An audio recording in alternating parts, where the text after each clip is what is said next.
Kimberly is a stay-at-home mother of 5. That's right, 5 children, all under the age of 10. Now, to make matters worse, she and her husband share a 3-bedroom, 1-bathroom home. 7 people, 3 bedrooms, 1 bathroom. Kimberly says she has no privacy. She has no days off. She's joining me on Zoom right now. Kimberly, this is feeling like a really small house and getting smaller by the minute, right?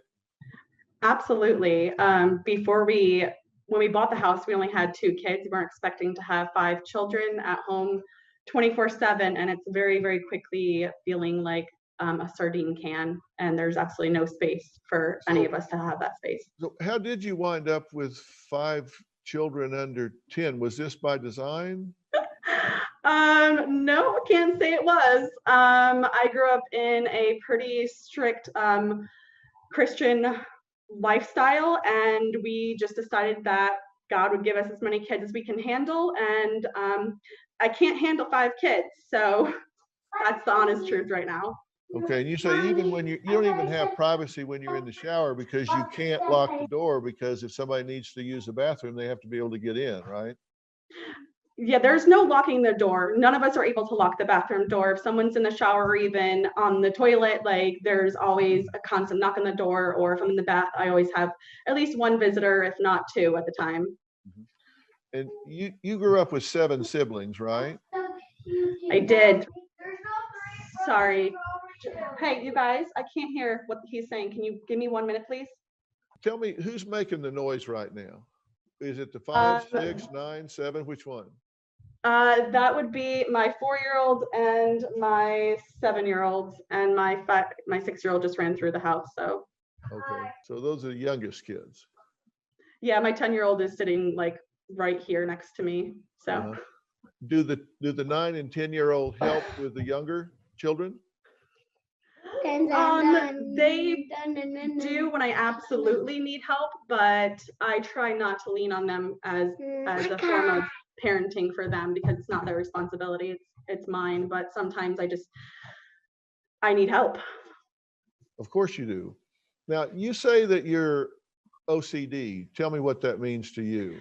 Yeah, so my OCD isn't about cleaning, it's actually my thoughts. So I have severe anxiety on top of, I was diagnosed with PTSD from my childhood. So my OCD is constant running over in my head, all of the different things that might possibly happen, even if it's completely outrageous. So especially with this stuff going on right now, it's, if we go and get groceries, did someone touch this? And then they're going to bring it into the home, so it's just this constant worrying that goes on.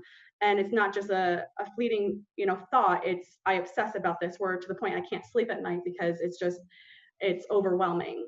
You say to combat your anxiety and depression, you've created a cocoon-like blanket.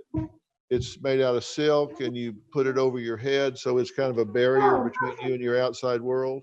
Yeah, so I have on one side it's silk and the other side it's cotton, and I just put it over my body. And when I feel like there's so much pressure of everything going on, so much noise, everything like that, I'll go into my bedroom, even though it's not quiet. I'll go into my bedroom, just sort of hide under my blanket, and that's my space, my little self-protection. And the other day I had a bag of goldfish and a bottle of wine because that was the kind of day I was having. So Well, that's pretty ingenious, actually, to make yourself a space like that.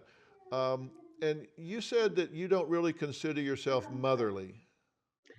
I am not a maternal person. I'm not. I love the idea of teaching my children, of seeing their minds grow, of seeing their personalities develop. But I loathe the cooking and cleaning and caretaking and things like that.